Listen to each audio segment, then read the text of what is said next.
નમસ્કાર મિત્રો, હું સચિન કડિયા આજે વાત મહત્વનીમાં લઈને આવ્યો છું સ્થાનિક સ્વરાજ્યોની ચૂંટણીઓમાં ખાસ મહાનગરપાલિકાની ચૂંટણીઓ છે, નગરપાલિકાની ચૂંટણીઓ તેમાં 66 નગરપાલિકાઓની ચૂંટણીની જાહેરાત જે ચૂંટણી પંચ દ્વારા કરવામાં આવી છે. વાત કરીશું તો નગરપાલિકાના વિસ્તારની સમસ્યાની અને વિકાસની. તો જે વિસ્તારની નગરપાલિકાઓ છે તે અનેક નગરપાલિકાઓના જે મતદારો છે તે મતદારો હાલ રોષે જોવા મળ્યા હોય તેવી અનેક નગરપાલિકાઓની સ્થિતિ છે. હું ગુજરાત ફર્સ્ટમાં રિપોર્ટર છું અને સંવાદદાતા તરીકે હું જ્યારે બાવળા જે નગરપાલિકા છે તેનું ચિતાર મેળવવા ગયો હતો, ત્યાંના લોકો સાથે, સ્થાનિકો સાથે જ્યારે હું ગયો હતો ત્યાંની સ્થિતિ ખૂબ વિકટ છે.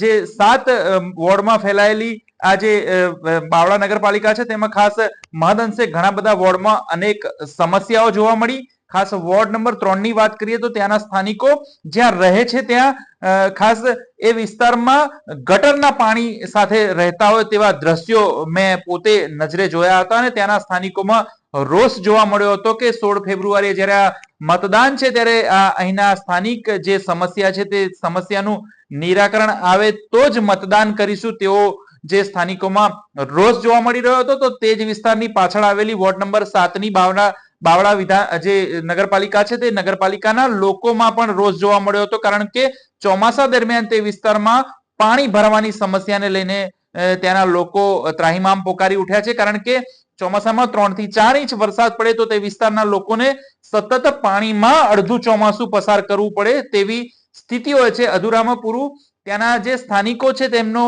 મહદઅંશે એક રોષ હતો કે જે બાવળા જે નગરપાલિકાના જે કોર્પોરેટરો છે તે સ્થાનિક કોર્પોરેટર ના હોવાથી, અમદાવાદ અને અન્ય વિસ્તારમાં રહેતા હોવાથી સ્થાનિક જે સમસ્યાનો ચિતાર તેમને ફોન દ્વારા આપીએ છીએ ત્યારે પણ તે લોકો હાજર નથી થતા અને જેને કારણે તેઓ પરેશાન થતા હોય છે. ત્યારે તે લોકોએ પણ ચૂંટણીનો બહિષ્કાર કરવાની ચીમકી ઉચ્ચારી છે. બીજી તરફ વાત કરીએ તો જે સાણંદ વિધાનસભામાં પણ અનેક સમસ્યાઓ છે, એટલે કે 66 નગરપાલિકાઓની ચૂંટણીની વાત કરી છે. નગરપાલિકાની વ્યવસ્થા શા માટે કરવામાં આવે છે? નગરપાલિકાની વ્યવસ્થા લોકોની સુદ્રઢતા અને લોકોને નગરની વ્યવસ્થા ખાસ સચવાય, નગરપાલિકાની ગટરની, પાણીની, રસ્તાની જે આમ જરૂરિયાતો છે તેના માટે નગરપાલિકાનું માળખું બેસાડવામાં આવે છે. તેની જે વોર્ડ વાઇઝ બેઠકો નક્કી કરવામાં આવે છે અને ત્યારબાદ ઉમેદવાર નક્કી કરવામાં આવે છે અને એ ઉમેદવારોને વિશ્વાસ સાથે પ્રજા ચૂંટતી હોય છે. પરંતુ પ્રજાને પણ વિનંતી છે કે હવે તમે પોતાના વિસ્તારના જે ઉમેદવારો છે તે એવા ઉમેદવારોને મત આપે, એવા ઉમેદવારો ચૂંટે કે જે સામાજિક રીતે નહીં પરંતુ આજે કહેવાય કે એજ્યુકેટેડ હોય, જે પોતાના વિસ્તારમાં સારી કામગીરી કરી શકતા હોય તેવા જે ખાસ જે ઉમેદવાર હોય તેમને ચૂંટવાની જરૂર છે. સમય પાકી ગયો છે, કારણ કે નગરપાલિકાની ચૂંટણી હોય, સ્થાનિક સ્વરાજ્યની ચૂંટણી હોય કે પછી ધારાસભ્યની ચૂંટણી હોય, તોડજોડની રાજનીતિ હંમેશા કેટલાય વર્ષોથી જોવા મળતી હોય છે. જ્યારે મતદારો પોતાના ઉમેદવાર નક્કી કરે છે અને જ્યારે ચૂંટાઈને આવે છે જે ઉમેદવાર, તે છેવટે 1 કે 2 વર્ષ રહ્યા બાદ જે છે તે પક્ષ પલટો કરતા હોય છે. ત્યારે ખરેખર જ્યારે આવા મતદારો છે તે મતદારોમાં રોષ જોવા મળતો હોય છે, લોકોમાં નારાજગી જોવા મળતી હોય છે.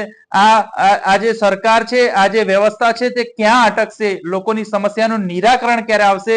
એજ્યુકેટેડ લોકો અને ખાસ યુવાનોએ હવે જે ખરેખર જે રાજનીતિમાં ઝંપલાવવાની જરૂર છે, સારા લોકોએ રાજનીતિમાં ઝંપલાવવાની જરૂર છે, કારણ કે પ્રજાનો મુખ્ય ઉદ્દેશ મતદારોનો મત આપવા માટે એ હોય છે કે પોતાના વિસ્તારમાં તેમની જે સગવડતા છે તે સગવડતા સચવાય, તેમની વ્યવસ્થા સચવાય, કારણ કે તેઓ ટેક્સ આપતા હોય છે. ટેક્સ આપીને મતદારોને મત આપીને સરકાર જે છે ચૂંટતા હોય છે, ત્યારે સરકારની પણ જવાબદારી બને છે કે આવા લોકો જે સ્થાનિકો હોય ને પોતાના મત વિસ્તારમાં એકવાર જીત્યા બાદ ત્યાંના સ્થાનિકોના લોકોની સમસ્યાનું નિરાકરણ લાવવાની વાત હોય, પરંતુ લોકોએ હવે જાગૃત થવાની જરૂર છે. સમય ક્યાં જઈને અટકશે તે જોવાનું રહેશે, પરંતુ સમય પાકી ગયો છે કે પ્રજાએ પણ હવે સ્માર્ટ થવાની જરૂર છે. આ ડિજિટલ યુગમાં લોકો તમને છેતરી જાય છે ત્યારે મતદારોને પણ છેતરતા હોય ઉમેદવારો, તેવા ઉમેદવારોથી સાવધ રહેવાની જરૂર છે. નમસ્કાર.